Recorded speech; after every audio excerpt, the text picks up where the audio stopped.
Hey Latinas, I'm Nastasia. and I'm Ariadna, y vamos a latear un poco. We're empowered Latinas who want to make you feel celebrated, inspired, and heard by providing Lati.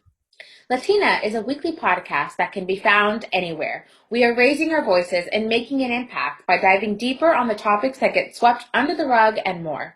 Frequently having guest Latinas who are making a powerful difference. Join us to expand this great community. Hi, Latinas. I am super, super excited. I don't know if you guys can tell my voice, which is a little hoarse, but the excitement is still absolutely there. I have someone special with me today, and I told you a bit ago that I had a little bit of a surprise, but I'm going to let the surprise introduce herself because I'm pretty sure I will not be able to do it justice. Hi. Hi.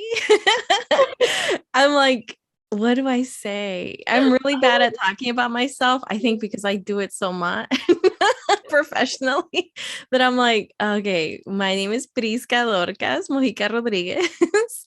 I am the founder of Latina Rebels. I am a writer. I've been indie for a really long time that I don't necessarily think people know who I am. And then I get surprised when people are like, oh my gosh, I've been reading you since I know you. 2014. Yeah. So, yeah, I'm like, yeah, I write and I do things online, and it's all been an accident, but I'm very lucky for that accident. I think some of the best things in the entire world come from accidents. So it's fun. Yeah. It's very scary though when you're in the accident and it's your life. You're just sitting there like holding on tight. I think for years I was just like, I don't know what's about to happen next. Yeah, it's a lot. I feel like I feel so genuinely happy, and I feel I woke up this morning. It's 7:30 right now. And I'm not a morning person, but for some reason I was like, I want to start my day with this conversation here. But like before I even begin with questions, I really have to give thanks for this sit down, because one of my favorite things to do is read. And whenever I finish a book, I always have so many questions that I want to ask the author, and sometimes you can't, but I'm like, I'm living in pure joy at this moment because I actually get to do that. So like I read this book twice. I have like sticky notes all up in it. I'm currently on my third read and I'm in the middle. I have like my own written chicken scratch. I'm not going to show you that because my handwriting is really ugly. Same though. I felt like this book like really penetrated my mind, and it expanded it beyond measure. And the first time that it was sent to me, I immediately understood that this book was written by someone who was able to articulate hidden gems and feelings that I knew that I I couldn't articulate them for myself. And the second time, I felt like it was like an experience as well, but in a whole other light. Like it's like reading a book of parables, like, right. So for each read, you have another meaning depending on your current journey and what is known as truth for you. So Yeah. Latinas, I recently had to deal with a lot of personal family developments and changes and shifts, and I'll talk about that one day when I feel like I have the energy and the strength to talk about it. But because of it, we had to reschedule this recording, which you were so graciously kind about. But I'm kind of glad that we did, because in the midst of all of my chaos, I was physically holding on to this book. I was like gripping it like a passport. Like it was in my hand on the plane. Like when I was going to go see my family, it was in the air, like in my hand. It was at the airport at the gate. Like I'm anxiously waiting to board it. And I fell asleep with it in my hand while trying to get one more chapter in before bed. And it was like this lightning rod that was collecting all of this energy for me while I was aimlessly trying to make sense of the world and its nature. But and I was like, questions like, why? Like, and I'm like thinking of like my very spiritual Christian background, which I'm like so about, but I'm like, why not a Bible? Like why am I gripping this book so much? And I realized it's because in these pages there was a girl who understood the wandering, like who was trying to make sense of the world and its nature for herself. And it's like, even though some of our experiences were and are different, there was so much that was the same, and suddenly the world seemed easier to tackle. And when I think about the Latinx community that's supposed to exist, right, this is what I want to see more of. I want to see more BIPOC women with sharp edges and tender hearts taking up space and being loud as fuck because we need it. So I want to hear about your first time realizing your need for a BIPOC. I'm like, you're such an author, because I'm like, oh my God. I feel so lucky to be described in these ways, and the book to be described in these ways. It's like a lot of people haven't gotten it yet. And so I haven't been able to get a lot of feedback. So sorry, I interrupted you, but I'm just like, I'm like having an emotional reaction to all your words. No, I like it. I mean, absolutely every single word. It's this book, you know, I have a love-hate relationship with the Latinx community, because while yes, it's supposed to be a community, I'm supposed to help build what I want to see. The fucking community also is not really the most welcome to people who look like me, to people who are even more unambiguously Black, to Indigenous women. So it's so hard to support a community that sometimes decides when they want to support you. But this book is like, no, this is what I've been looking for. Like when I'm outsourcing people who go through the same, this is it. Like, this is part of the world that I'm like trying to be in on a regular basis. But I want to know like how it led to the creation of this book. And I want to know your first time realizing your need for a BIPOC community. And I definitely, and I know that you talk about it in the book, but I want to dive in for our listeners today. Yeah. I didn't know that I was ever going to write a book. This is like I'm in unimaginable dreams territory with this book.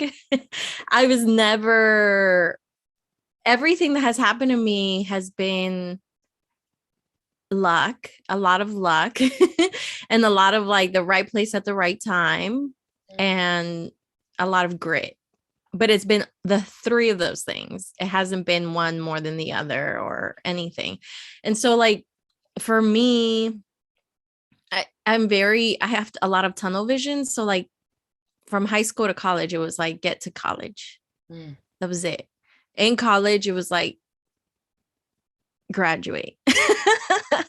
When I decided to go to a graduate school, it was like, get into a graduate school. And then I got into a graduate school with all the obstacles that I had to go through, because I was given very clear, like an itemized list of what I needed to do before I left my parents' house. And so I checked all those boxes and I went and got to grad school, and then like shit hit the fan, I feel.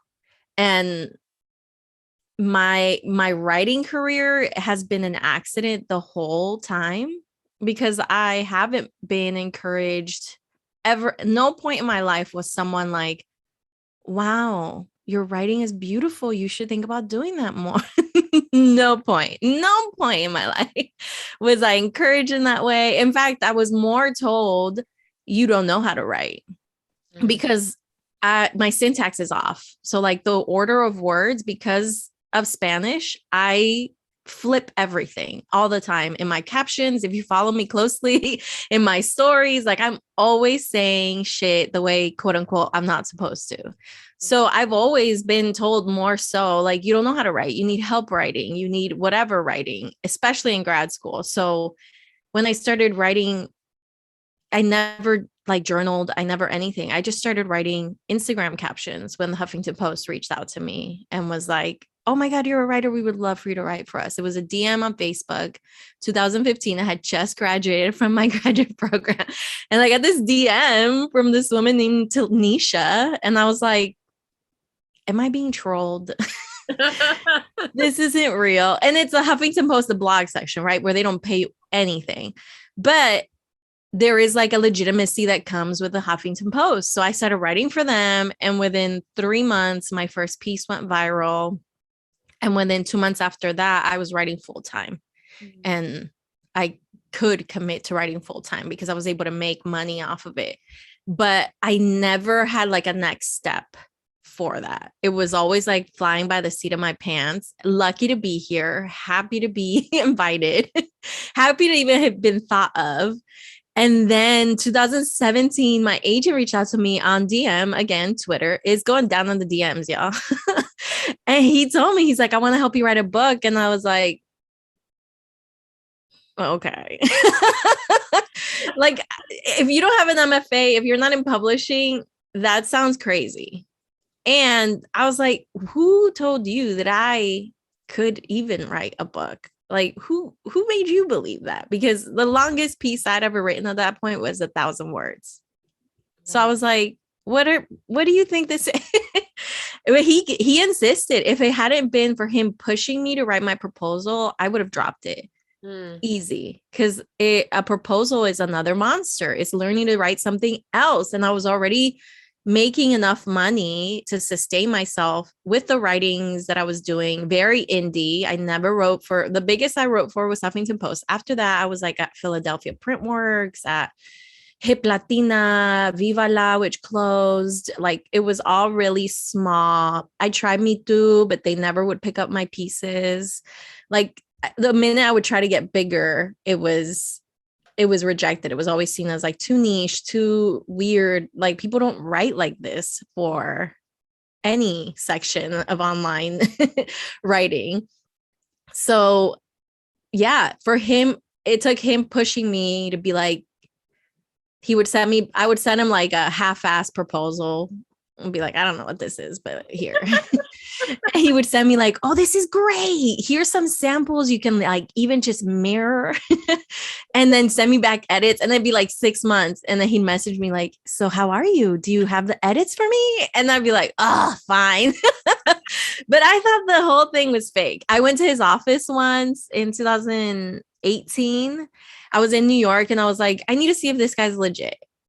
They have a website, but the website's like kind of, my name's not even in it. And I've already signed a contract with this man. So I'm like, this is all fake. This is fake news. This is a con.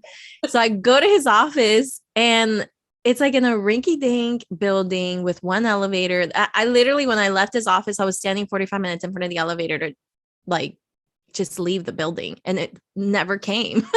So I had to take the stairs, and I even fell down the stairs a few flights. Like, it was like, because I was wearing heels and he was the offices were really high up.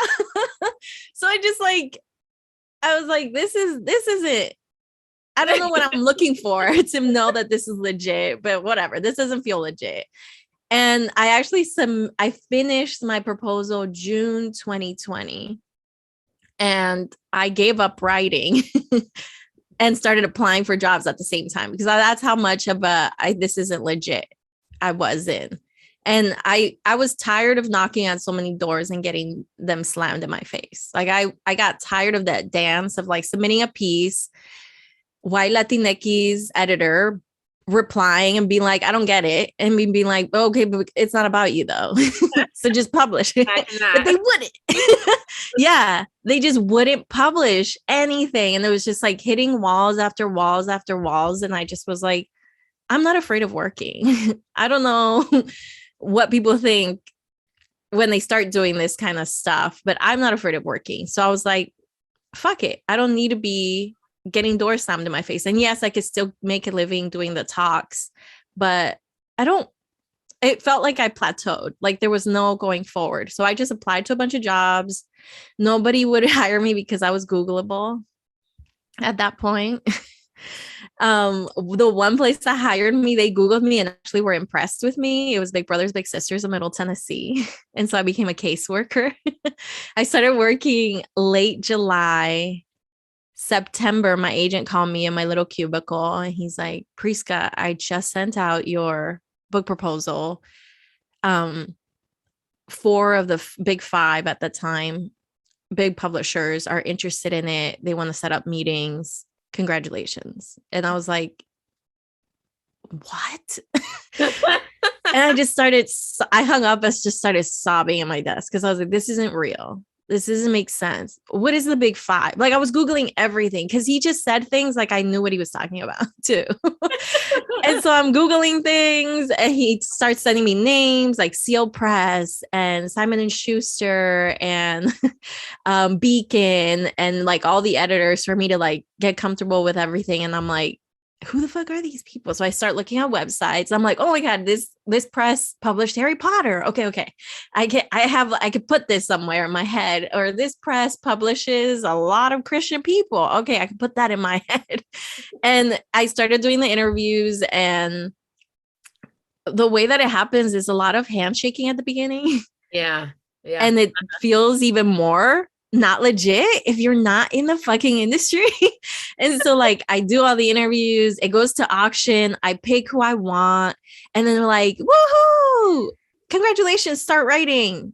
And I was like, wait, what?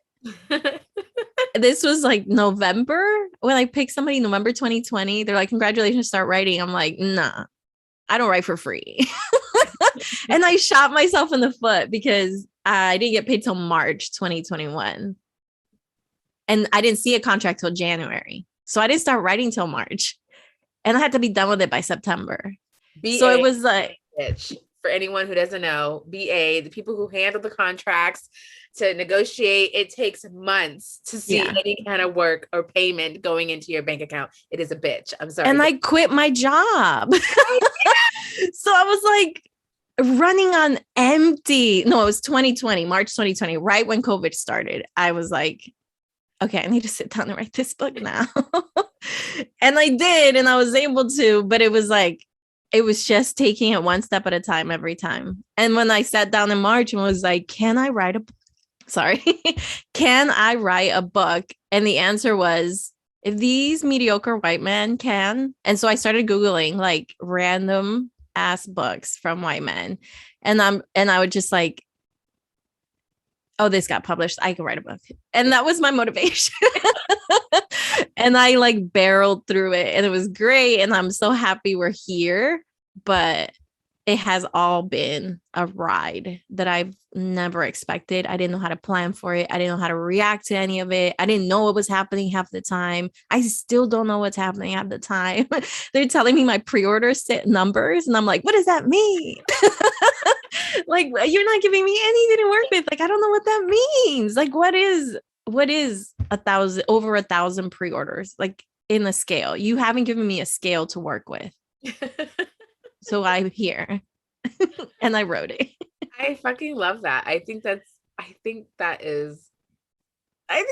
good. I like that feeling of, okay, first of all, no one told me that when I would sign my contract that I would still have to wait months in order to see some kind of money. So I quit my job and I was like, oh, this is great. Like, no, I still need money until that money comes in. And on top of that, that money is coming in sections. It's not coming in like one big rip. I'm like, okay, go back to your job. Yeah. No one told me that, but okay, I'll go ahead and do that. Oh my God, that is fucking hilarious. But you did all this in the middle of a fucking global pandemic. Yeah. It was a lot. Where are we right now? Like, are we okay? Am I sending help? Like, what's going on? Oh, it was rough. It got rough before it got better. Okay. But I wrote it. The manuscript was due September 2020. I mean, you get to set your own dates. That's really good. But the manuscript, so I had March to September to write 80,000 words. And so I just like locked myself in my home. I didn't leave for anything, which was great in a pandemic. Like, I have never even been tested for COVID once, because that's how much I just like buckled down and didn't leave my home and just like started ordering books and writing and rewriting and rewriting. And we finished it, but it was a ride.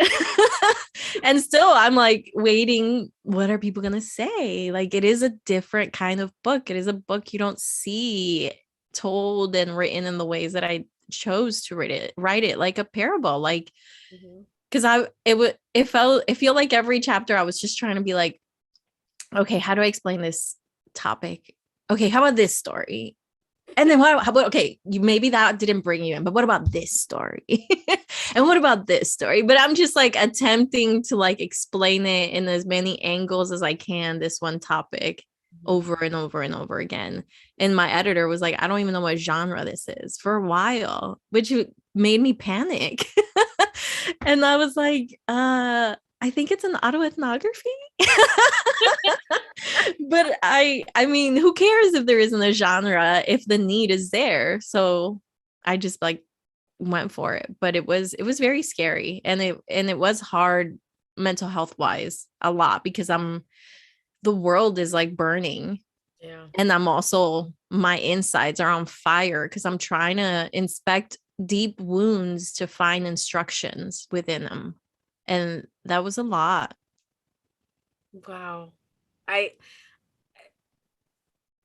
I think it's so funny. I've met so many writers who wrote the most during the pandemic. I'm like, is this what we needed did we need to be sequestered into our house with like Sequestered. not allowed to go anywhere, like chained down, but like Yeah. we were all able to get something out of it, which is crazy when you think about everything that's going on. It's like, I feel a little selfish worrying about me when everybody else is suffering, but um I don't know. I guess we really ended up first of all, I'm a lazy writer. I want to clear that up. I'm super lazy. When I say I'm lazy, I'm like, oh, I have a deadline tomorrow. Okay, I'll start working on it tonight. Like, I'm not like I'm such a procrastinator. She's my best friend. She's a friend of me, really. But first of all, I work well under pressure, but also I'm a night writer. And I wonder, are you daytime writer, nighttime writer, both? And if you are both, I'm really jealous. It's fine. I'm kind of both, yeah.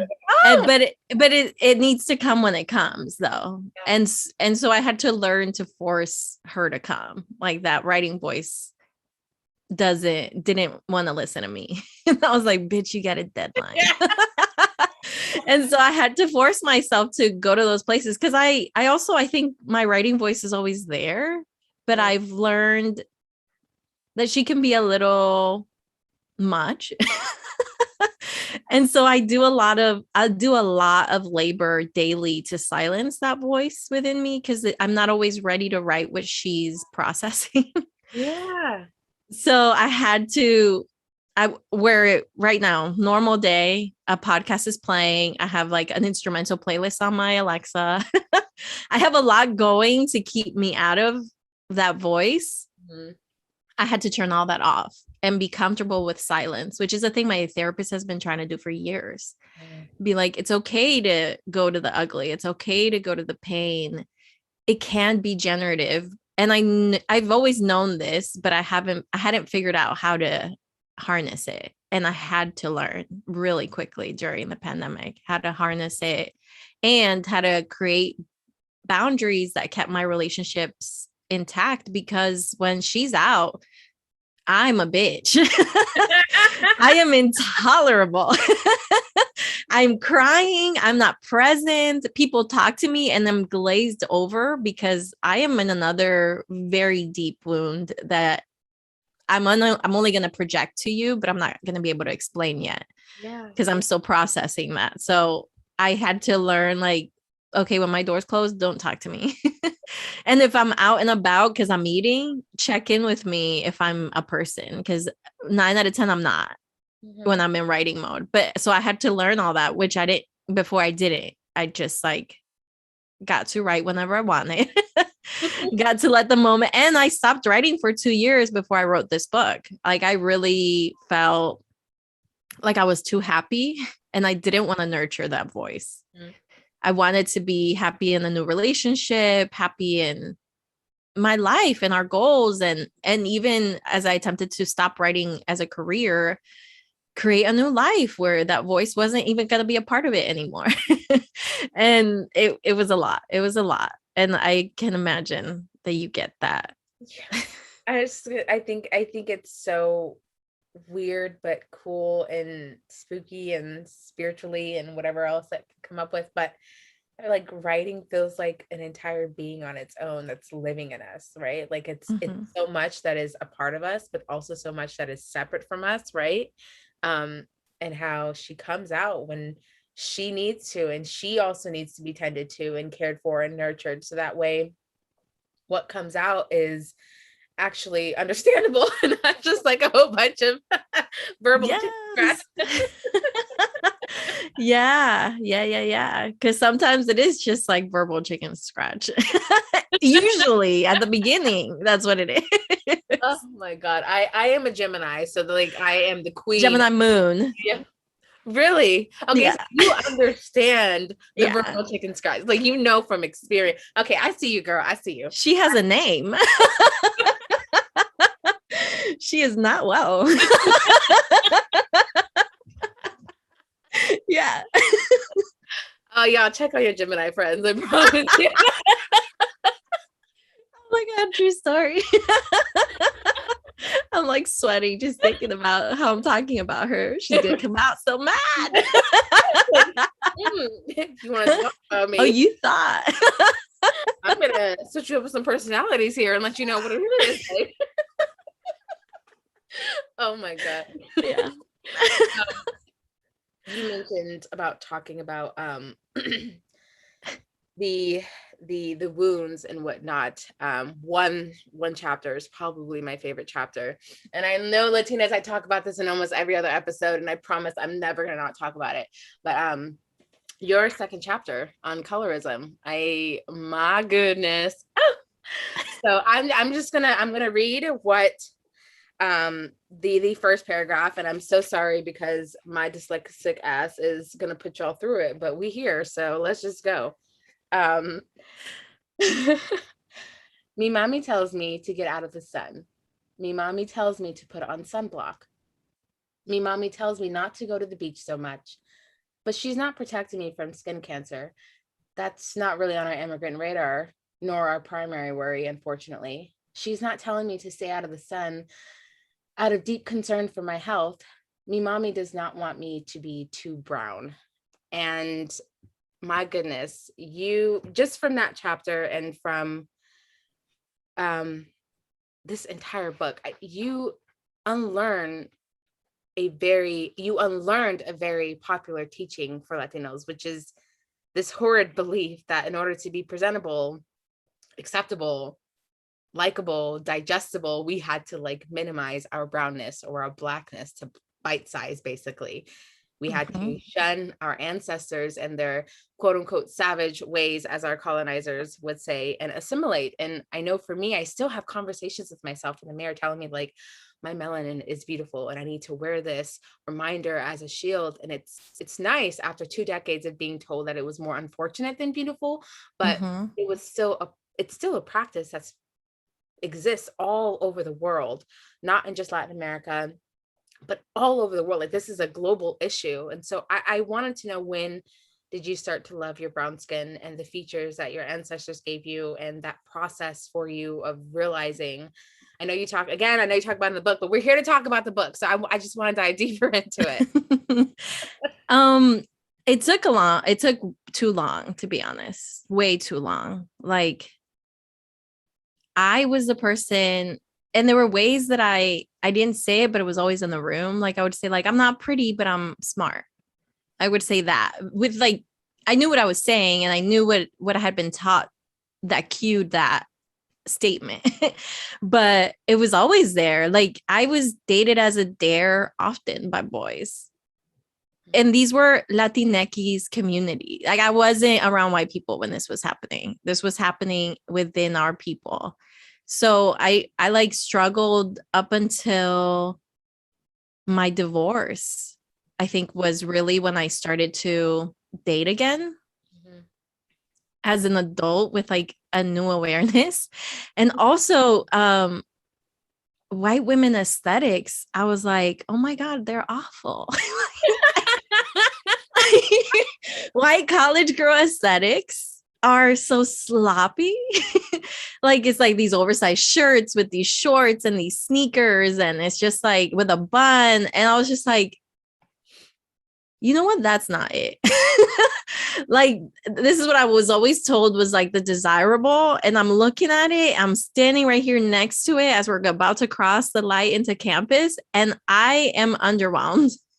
So I had to start doing a lot of that internal work because I was like, I don't want to even change how I dress. Like that the way I dress is very contextual. The way I speak is very contextual. The way I do my makeup is very contextual. So I was like, it was an active, like sit in front of the mirror and just like inspect all the parts of me, all of the things that I knew I was supposed to hate, like my flat face, like my nose not being this cute European nose, especially when I'm laughing, little things that I was like, okay, this is what you look like. You need to be okay with it because you're going to go out here dating and you can't have these people shake your world. Like, cause it would, like, if somebody would call me beautiful, I'd be like, oh, is this love? And I was like, no, we need to, you are not about to get married right now. You are about to have fun. So you have to like protect yourself and value yourself so that this isn't dangerous for you. So that you're not like years ahead of after this contemplating all the ways that you just like dove too deep into things because you were like, oh my God, you think I'm beautiful. So I had to do that. A lot of like mirror work and a lot of like learn, like I remember even teaching myself how to move my eyebrows. Like I was looking at the mirror so much that I learned how to move my ears. I learned how to flare my nose like it's my superpower at this point. Like we talk about like if I was a superhero, like I could just flare my nose so fast that I could fly. Like, but I had to sit in front of a mirror and like figure out like I was like captivated by me and me alone. And then I began to see the beauty around me that wasn't white. And I was like, oh, all these years, why did this happen to me? Why was this the way that I was parented? Why was this the way that I was socialized? Why was this okay? And then I just try to figure out how to do that in a chapter where I'm censoring myself as a non-Black Latina. And I'm like, I can't censor anyone else. I don't know anybody else's experiences. So how do I do this in a way that is both acknowledging a lot of pain, but also acknowledging a lot of privilege within the community? Mm-hmm. And I tried my best. It was done so well. I was scared at first to enter this. I'm gonna be honest, like I was scared at first to enter that chapter. I was like,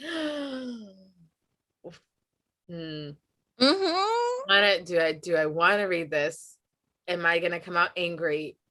I'm not sure. But I was like, but if you think about the first chapter, I was like, she seems like she's down. I was like, hold on. Yeah, I thought about that a lot. And when she put it, because I didn't pick the order, when my editor was like, this is chapter 2, I was like, no, love me more. I'm not ready for that. Yeah. No, you did it. I think you did it so well. I mean, I read it and I was like, oh yeah.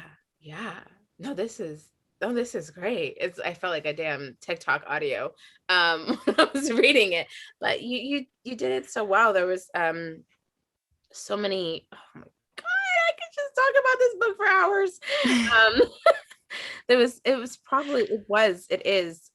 It is my favorite chapter. It's so many, like I said, you were able to articulate so many thoughts and feelings that I have been trying to find the words for myself. And I'm like, I cannot wait to pass this book, not this book, because this is mine, but somebody else. I'll get it again and get somebody else. I'm dead.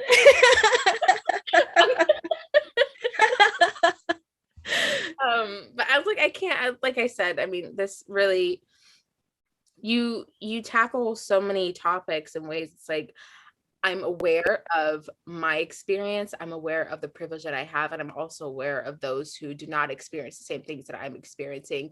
I'm not taking away from their voices. I'm talking about mine. And I'm also acknowledging that there's somebody else who's dealing with this way or that way. And it's just, anywho, I could talk about this for hours. We don't have a lot of time, but it definitely is and is one of my favorite chapters. I probably read this chapter to so many family members who are like, oh, Nastasia, like, enough already. Like, no, but wait, there's a really good part. Let me just tell you this part right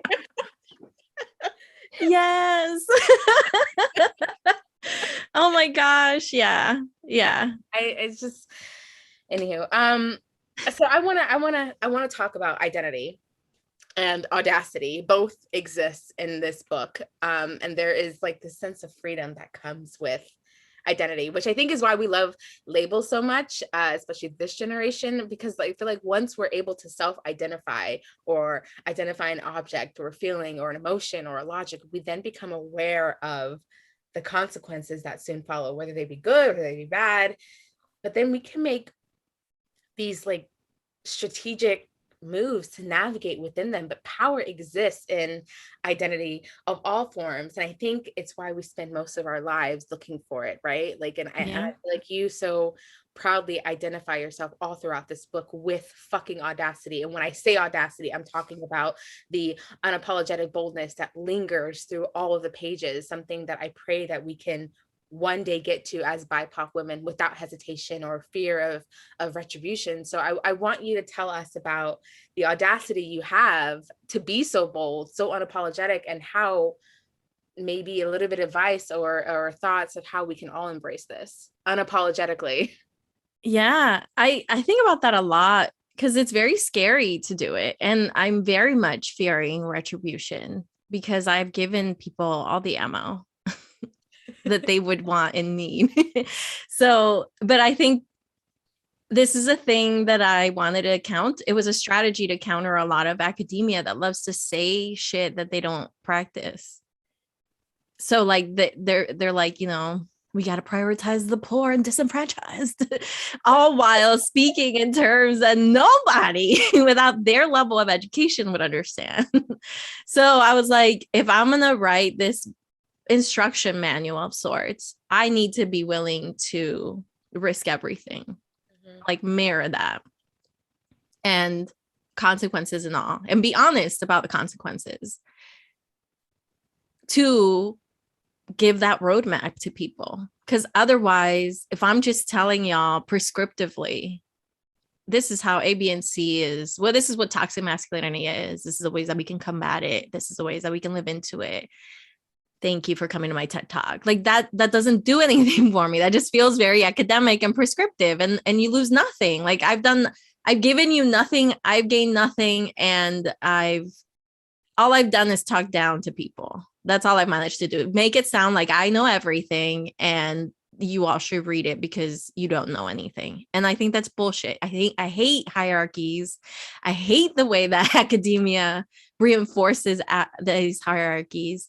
So I was like, no, I'm gonna stand naked in front of you in so many ways for you to understand that we can do this, but we can't do it alone. And that was like the whole conclusion, desahogate, even with close friends, even whatever, but find a way to undrown yourself from all the things that we've either participated in or not that oppress us. And I think that's liberation. But I couldn't do that if I myself wasn't going to do it or risking everything to do that. Oh my God.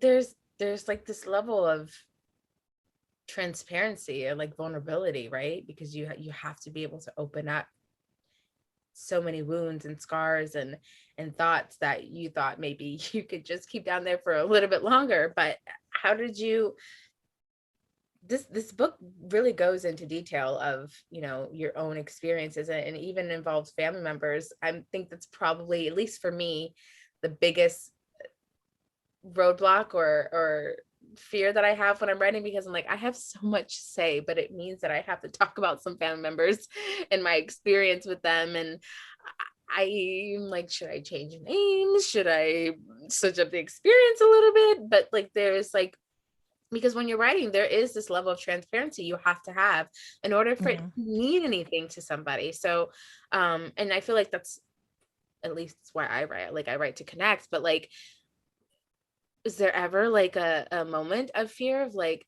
I'm going to spill the beans in my family. They're going to hate me forever. And I don't know what I'm going to do, but I'm going to write this anyway. Toxic masculinity was that. Mm. I didn't struggle with any other chapter because I talk. It's not like I'm at home saying nothing and then boom, this book's gonna come out. I am the combative one everybody in my family thinks of. I am the one that's always pushing and being like, so why do you say that about blackness, mom? Like, I'm the one willing to do that. And I don't care if the timing's not right. I don't care if there's people over. I don't care. Like, I am that person. So none of it is a surprise. Toxic masculinity was hard. And I had to make a lot of decisions around what I was going to share. I decided that if anything I wrote was going to mean that my brother might lose his job, then it wasn't going to be. So there's not details. And my editor wanted details. And I was like, no, this is an ethical thing for me. I need to be able to share these stories, but I don't ever want to make him lose his job and his livelihood, or my dad. And another one was there are very deep skeletons in my mom's closet, I think, because I think as the older daughters of immigrants, we become our mother's best friends sometimes and the bearer of their darkest secrets often. So I decided very clearly what I was not going to breach, these very confidential conversations. I was going to talk about other things, but there were a lot of no's in that list. And for my dad and my brother will they lose employment? Will they lose financial opportunities? Yeah. And I don't think they will, because I wrote it in a way that I gave them a door to dismiss it as like, these were this is how she perceived things. I think it was also so interesting how you were like, because throughout the book, it was like, no, these are my experiences. These are the conversations that I had growing up, but like, I still love these people. Like, I still, like the way that you talk about your mom, first of all, shout out to her, because the part where I read where you walked into church with this short mini dress and some person came over to put a towel and she was like, no, like I was like, huh? Oh my goodness. Yes. That was me. I was like, no, because I knew what you risked. I knew she's already such a, she's like, had so much intolerance for my dad's shit for so many years that she doesn't even play the good pastor's wife in a way that people want. So she already gets so much criticism because he goes to places alone. She refuses to be the good hostess because she's like, yo limpio todo. And you just have a chat and have a blast. And then I have to stay up and clean again. So she doesn't even do that. So she's already on a shit list in the church. And then she does this. And I knew the little bit that she had, she was willing to give it up for me. And so I was like, okay, I will go to bat for you. Yeah. I will sit here and have the difficult conversations as many times as I have to, because you will go to bat for me. Yeah. Absolutely. Goodness, that is, my mom is African American. My father is from Colombia. My brother, who I have a different we have different fathers, but my brother is Dominican.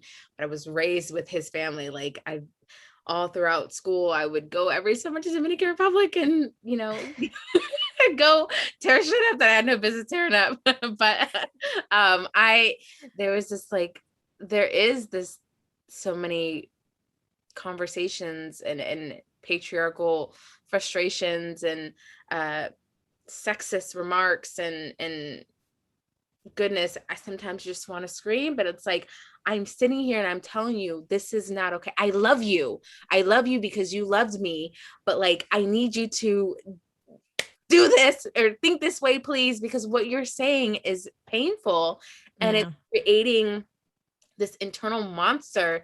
But like, also, especially the older generation, the generations that came before us, they're like, their way, especially for the women, like their way of coping with everything is sweeping the issues under the rug. So we're not going to talk about it, right?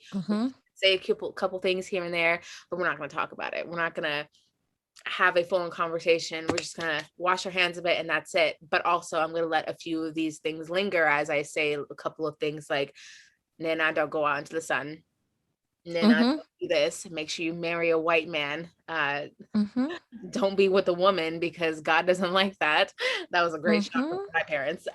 It's like, so there's so much of like, this is what you're supposed to do. And like, here these girls come out of the womb like, oh, well, that's not happening, but I love you anyway.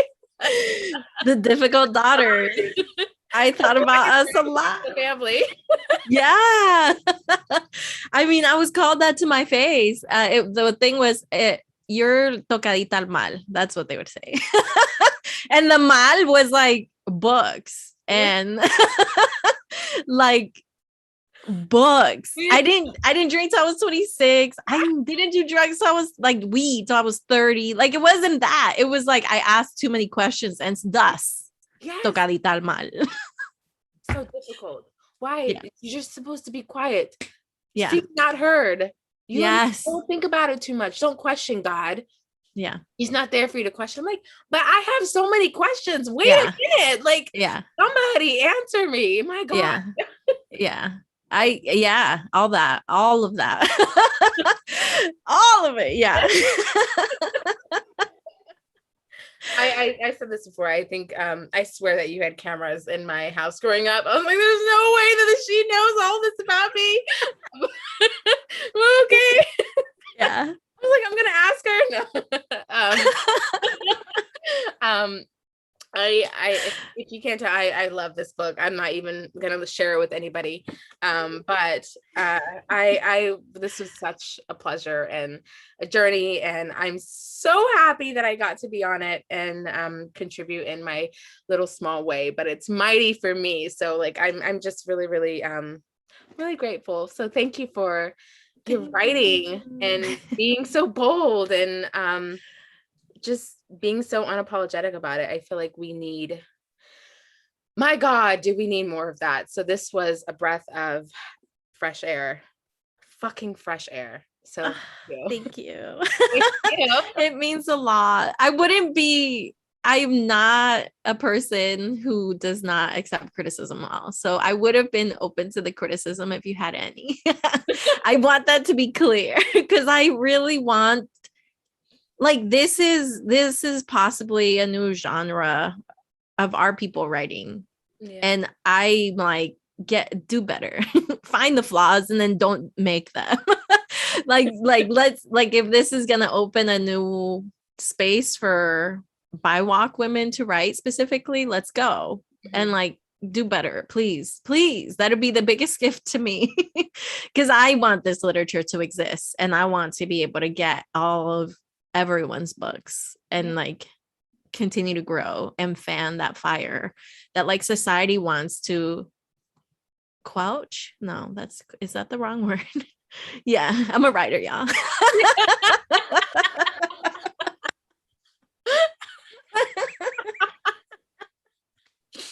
That's awesome. Thank you so much, Latinas, for being here. I really hope that you enjoyed this as much as I did. This was a wonderful moment that I'm going to talk about for the rest of my life. So thank you so much. Thank you so much, Prisca. And come back anytime whenever you want to write another book. Let me know so I can read it. You can come back on. But thank you so much. And thank you, Latinas. We hope you enjoyed your tea. We know we did. Be a part of this conversation. Come join us. Find us on Instagram, Facebook, Twitter, YouTube, Pinterest, and more. Where you can find us providing the tea y estar lateando con nuestras amigas. And remember, we are all Latinas. Latinas.